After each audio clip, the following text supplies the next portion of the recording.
Okay, so today I want to talk about how you respond to writing and what you want feedback-wise from someone who reads your work. Whether it's another student or a teacher, what do we want from the person who reads our work? What kind of feedback do we want? Okay, so Jeffrey, you're going to read yours. Go ahead. Like word for word? Yeah, go ahead. I just wrote, when someone criticizes my writing, I expect honesty from them without being disrespectful. Okay.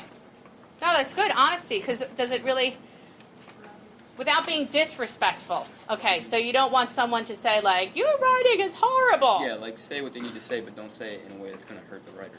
Okay, but couldn't also hurting the writer be saying, like, great job when you don't really mean great job? I guess. Couldn't that be another way of hurting the writer? Because is that making the writer any better when you say great job or good job and you don't really, was it like, really a great criticize job? them, but be honest, but just don't hurt their feelings with it. Okay, so how do we do that? How do we criticize without hurting feelings? Yeah. Peter? Constructive criticism? What do you mean by constructive criticism? I mean, like when people give you good pointers that don't hurt your feelings. But how do you do that? How do you not hurt the feelings? You what? You choose your words carefully, so you're not using like mean words. You could give them a negative. Give them a positive and give them a negative. Okay, Josie, then Fran, sorry. That's what I was gonna say. What? If you give them what they did good, but also give them what they did bad, so they can improve upon it. So they think that it's not all bad; it just needs improvement. Okay, just needs improvement. Needs improvement. That's a really good important phrase. Needs improvement. Fran. Just basically what Josie said, the way they word their criticism, but also they can point out what's good so that you know that, hey, maybe I can use this next time, but not do this and that. Okay, how do we know what's good and what's not good? How do we recognize that in our writing? How do we know what's good and what's not good? How do we recognize that? Go ahead, Jess. By whether or not, for example, an intro, a good intro will catch your attention, but a bad intro won't catch your attention. You won't want to keep reading. Okay. Now, aren't we all forced to keep reading, though? Yes, unfortunately. Yeah, unfortunately. Sometimes. It depends. All right, so what introduction techniques? Anything you can think of that works? Some type of hook that really gets the reader into it. Yeah, but Just- what? What?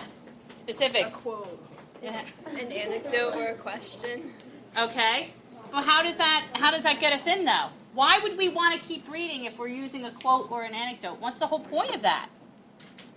Jeffrey? Because you want to understand what the writers mean by that. Like when they ask you a question, you want to know why they're asking that. Okay, and what should you be doing as a reader? Every time you're reading somebody else's work, what are you doing when you're reading? Yeah, relating it. Yeah, good one there. Okay. Okay, so is it any different, though? So you did a lot of peer editing with each other, or should have, I should say, during this whole process. Is there anything, how is that different, the peer editing between us, and then now the comments that you're going to get from those students in California? And heck, who knows? You might even get comments from beyond California. Who knows? I feel like if you know the person, then it's kind of harder to trust their opinion because they might just be being really nice to you. And then if you don't know the person, then they can't really hurt you. Okay. So, they can't really have, oh, well, they're a nice person, so I'll say their writing is nice, So too. it's not personal. Yeah. It's objective in a way. You're It's all just about reading the the work writing. for reading the work. Right. It's all about the writing. Okay. Go ahead, Fran. It can be opposite what Amber says because they don't know you. They don't have to be the nicest, and they don't have to be the sweetest in how they criticize what you're doing. So they can be more honest than someone you know because someone you know might be I don't want them to think I'm a jerk or anything, so I'll be a bit more polite. But someone way across the country is I'm actually going to give this person an honest review so that they know how to improve. But see, here's the thing that we got to keep falling back on. Is the writing itself good? You want to be polite in your criticism, but if the writer didn't do his or her job initially, is it really your fault to be making them feel bad? No, it's not your fault. No, it's not your fault. Okay? I think that's really important. If you do the work ahead of time and you put in the work initially, then the feedback that you're going to get, if you did quality work, you're going to get quality feedback back. Does that make sense? Anybody got any last thoughts on this? Are you afraid for the comments you're going to get? Go ahead, Ami.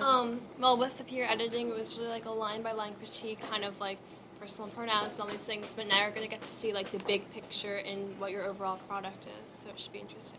Yeah. How do you guys feel about this assignment? In a sense, it's kind of nerve-wracking because, I mean, even though you did your work and you know what you wrote, like, you might get an honest answer from someone, and it could be, like, a really nice response, or it could be something that'll make you think, wow, what did I do wrong? But in a sense, it's kind of relieving, too, because they're helping you to improve, as well as you're improving yourself. So it's a little bit nervous, like, it makes someone, like, nervous, but it also makes someone just a little bit more relieved. Go ahead, Matt. It was tedious. It was tedious, he says. What was tedious? Oh, just the whole process. It's just, you wrote one thing and it just needed this much more. It's just been stretched over 3 weeks. But from back then to now, it's gotten that much better. So. And have you learned about academic writing? Because creative writing, like, I think a lot of you came in very strong creative writers.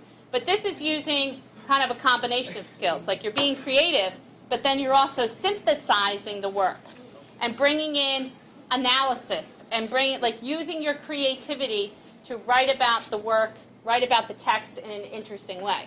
Jess? I'm curious for what other people are going to say besides like my teachers and my classmates because they don't know me at all, so they can be like as mean as they want to, and I. Yeah, but do you think they're going to be mean? Do you No, I really don't think they're going to be mean? No, I don't think they're going to be mean, but I'm saying they'll probably be more like criticizing. Chef Ramsay's of English.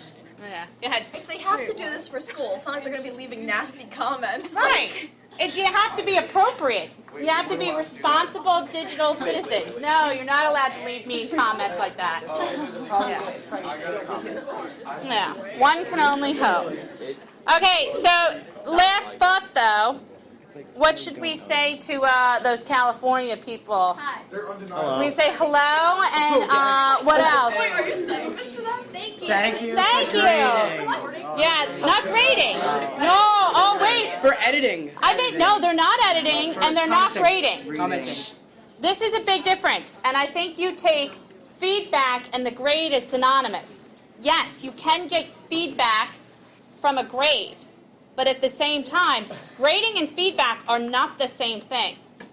Grading it, so they are not grading your essays. They're not ranking them. They're giving you specific comments about your work. Okay? Fran? It's like someone grading your stuff isn't going to like teach you anything. It's just going to say, okay, this is what your product is. This is what you did equals up to. Not, okay, well, you did this and this and this and you can improve on this. It's just, no, this is what you did and that's it. Right. An overall grade, I think this process is much more valuable than any just grade you get on a paper. You know? That this should be more valuable, getting the feedback. Okay, so how about on 3, we give, just say thank you on 3 collectively. Ready? 1, 2, 3. Thank you. Gracias.